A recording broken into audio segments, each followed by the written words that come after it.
Assalamualaikum warahmatullahi wabarakatuh. Perkenalkan, nama saya Rizmania Fansha dari Prodi Manajemen dengan 10118108082.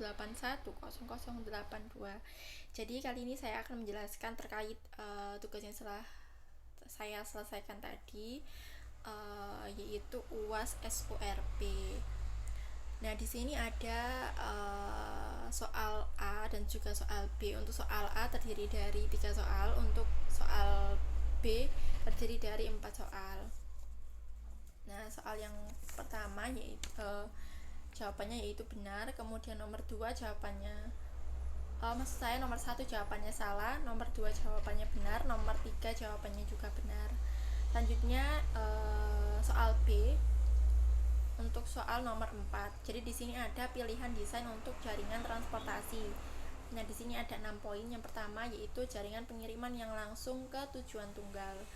Maksudnya yaitu dengan jaringan pengiriman langsung ke satu opsi tujuan, maka pembeli menyusun jaringan transportasi sehingga semua pengiriman datang langsung dan dari setiap pemasok ke setiap lokasi pembeli. Selanjutnya ada pengiriman langsung dengan milk runs. Nah, dalam pengiriman langsung dengan milk runs ini, maka pemasok mengirim langsung ke beberapa lokasi pembelian dengan truk atau truk itu sendiri yang mengambil pengiriman yang ditujukan untuk lokasi pembeli yang sama dari banyak pemasok. Selanjutnya yang ketiga, semua pengiriman melalui pusat distribusi menengah dengan penyimpanan. Maksudnya yaitu produk dikirim dari pemasok ke pusat distribusi pusat, di mana produk itu disimpan hingga dibutuhkan oleh pembeli ketika dikirim ke setiap lokasi pembeli. Yang keempat, semua pengiriman melalui intermediate, transit point, dan course docking ini pemasok mengirim kiriman mereka ke titik transit perantara. Nah, bisa jadi DC seperti itu. Nah, di mana mereka berlabuh dan dikirim ke lokasi pembeli tanpa menyimpannya. Yang kelima yaitu pengiriman melalui DC menggunakan milk runs. Nah, penggunaan course docking dan milk runs ini kemungkinan memungkinkan 7-Eleven Jepang menurunkan biaya transportasinya sekaligus mengirim lot pengisian ulang kecil ke setiap toko. Nah, yang terakhir ada jaringan yang disesuaikan. Maksudnya yaitu produk dengan permintaan yang tinggi ke gerai retail dengan permintaan yang tinggi dapat dikirim secara langsung. Sedangkan untuk produk dengan permintaan rendah atau pengiriman ke gerai retail dengan permintaan yang rendah dikonsolidasikan ke dan dari DC itu. Selanjutnya nomor 5 yang A.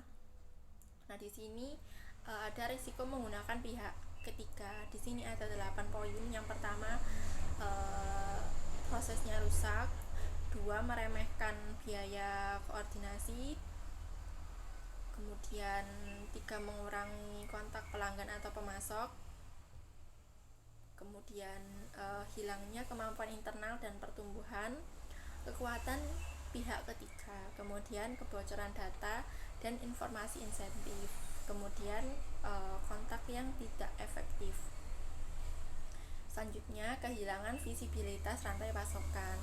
Kemudian yang terakhir dampak reputasi negatif.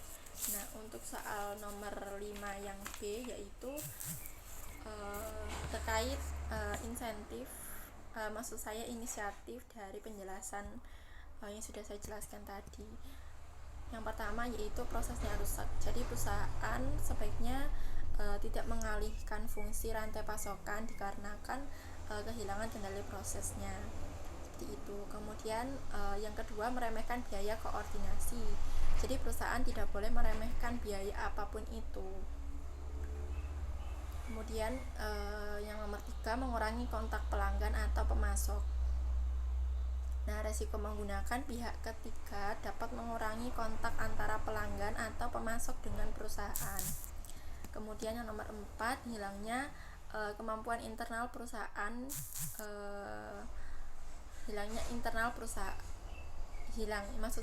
saya ulangi lagi, hilangnya kemampuan internal. Jadi perusahaan itu diharuskan mempertahankan kemampuan internal mereka meskipun mereka tidak dapat memilih untuk mempertahankan fungsi dan juga rantai pasokan, seperti itu.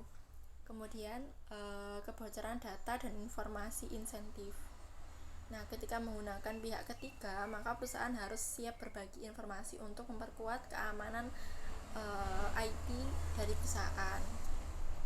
Kemudian kontrak yang tidak efektif, maksudnya yaitu adanya pihak ketiga dapat mengurangi keuntungan dari perusahaan, seperti itu.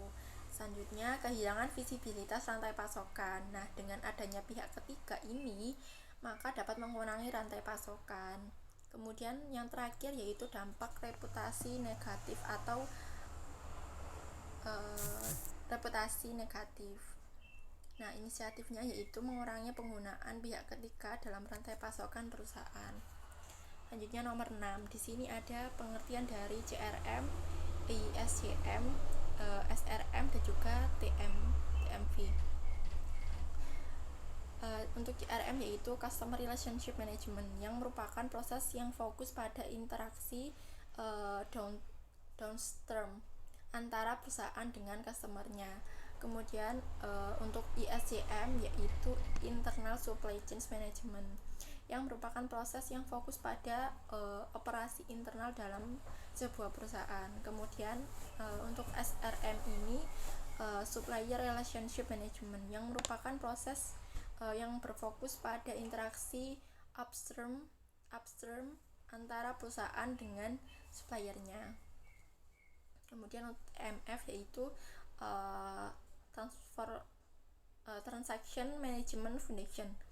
Nah, TMF ini sangat penting untuk berfungsinya ketika proses makro dan untuk proses komunikasi antar satu dengan yang lain. Kemudian pentingnya fokus pada proses makro. Nah, dengan ini maka kita dapat melihat secara keseluruhan hingga kita tidak dapat melihat sebagiannya saja. Nah, dalam kesuksesan rantai pasok, maka kita harus melihat dan fokus dari upstream sampai downstream, seperti itu. Kemudian soal yang ketujuh yaitu rumusnya Q akar kuadrat 2RS dibagi PI. Jika dimasukkan rumus yaitu hasil akhirnya yaitu 53,361 unit. Kemudian untuk frekuensi pesanan, rumusnya yaitu V sama dengan R dibagi Q.